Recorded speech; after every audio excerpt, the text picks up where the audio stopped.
10th లో first class లో pass అయ్యానమ్మా. నాకు తెలుసు తల్లి, నువ్వు చాలా తెలివైన దానివని. అమ్మా, మరి నా కాలేజ్ సంగతి ఏంటి? లేదా కాలేజ్కి పంపించినంత స్తోమత నాకు లేదు. నీకు తెలియజేయడమే నాకు బాధ్యత. ఎన్నో ఆశలను తన మనసులో దాచుకొని ఒక కొత్త అధ్యాయాన్ని మొదలు పెడుతుంది రాణి.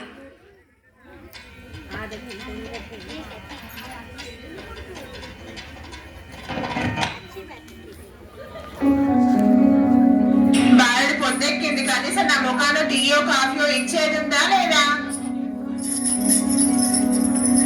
అత్తమ్మ వస్తున్నా. వాడికి ఆఫీస్ కి టైం అవుతుంది. టిఫిన్ పెట్టేది ఎప్పుడు, బాక్స్ కట్టేది ఎప్పుడు? ఏం పని చేస్తావో ఏమో. హడావిడిగా అత్తకు టీ ఇచ్చి భర్తకు లంచ్ బాక్స్ ఇచ్చి రాణి తన ఇంట్లో పనులన్నీ పూర్తి చేసుకుంటుంది. అలా తను భోజనం చేద్దాం అనుకునే సమయంలో అత్త ఏదో ఒక పని చెప్పటం జరుగుతుంది. అలా తను ఇంట్లో పనులకే పరిమితం అయిపోతుంది రాణి. అలా 3 సంవత్సరాలు గడుస్తాయి. అమ్మా, ఎలా ఉన్నావు? ఇంట్లోకి వచ్చిన కూతురికి ప్రేమగా కాఫీ తయారు చేసి ఇస్తుంది అత్త. అలానే చూస్తూ ఉంటుంది కోడలు. బాగున్నానమ్మా, నువ్వేంటి ఇలా చిక్కిపోయావు? బాగానే ఉన్నాను. విశేషం ఏంటంటే నాకు జాబ్ వచ్చింది. రేపు జాయినింగ్ ఉంది. ఉదయాన్నే పిల్లల్ని ఇక్కడ వదిలేసి సాయంత్రం నేను ఇంటికి వెళ్ళేటప్పుడు తీసుకుని వెళ్తాను. సరేనమ్మా? చూసుకుంటావు కదమ్మా పిల్లల్ని?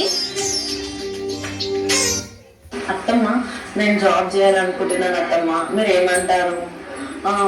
ఎలాగో ఇంట్లో కూడా పరిస్థితులు బాగాలేవు కదా. నా కూతురు అంతా డిగ్రీ చేసింది. నువ్వు చదివిన 10కి నీకేం జాబ్ వస్తుంది? ఇంట్లో పిల్లల్ని పెట్టుకొని జాబ్ చేస్తావా? అని సుమా, ఏంటి? ఇక్కడ పక్కన కంప్యూటర్ కోర్స్, బ్యూటిషియన్ కోర్స్ ఫ్రీగా నేర్పిస్తున్నారంట. వస్తావా? నేను వెళ్తున్నాను. అవునా అని? సరే, ఒకసారి అయితే మా అత్తను అడిగి చెప్తాను నేను. సరే, ఓకే. కానీ ఇంట్లో వారిని ఒప్పించి పిల్లలను తీసుకొని వెళ్ళి మరి 3 నెలల పాటు బ్యూటిషియన్ కోర్సు నేర్చుకుంటుంది. అలా రాణి 3 నెలల పాటు పూర్తి చేసిన తర్వాత చిన్నపాటి బ్యూటీ పార్లర్ పెట్టాలనుకుంటుంది. కానీ రాణి ఆర్థిక పరిస్థితి మంచిగా లేకపోవడంతో ఇన్స్టిట్యూట్ మేడం ని సహాయం అడుగుతుంది.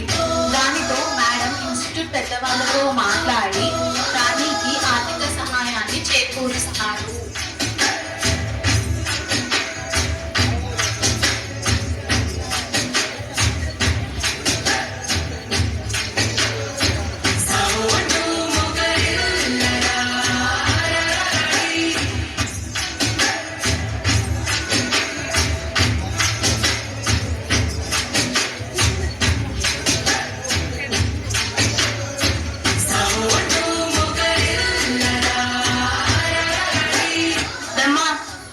నీ కోడలు అక్కడ బ్యూటీ పార్లర్ పెట్టిందంట కదా, నీ పేరు నిలబెట్టింది. నేను ఎంతగానో చెప్తారు, అది అక్కడ ఏం చేస్తుందో ఏమో.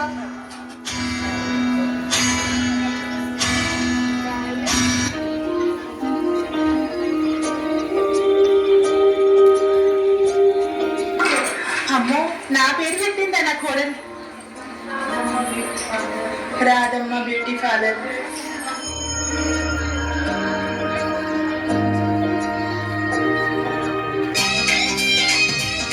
చివరికి రాధమ్మ తన కోడలు తెలివైనదని ఒప్పుకుంటుంది.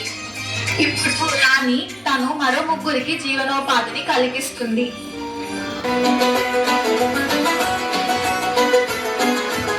ఇలాంటి ఎన్నో రకాల శిక్షణ కేంద్రాలను ఉచితంగా ఏర్పాటు చేసి ఎంతో మందికి జీవనోపాధిని కలిగిస్తున్నారు.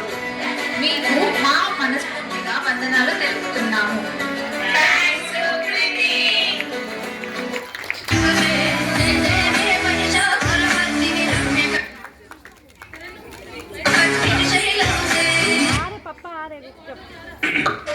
I'll be done.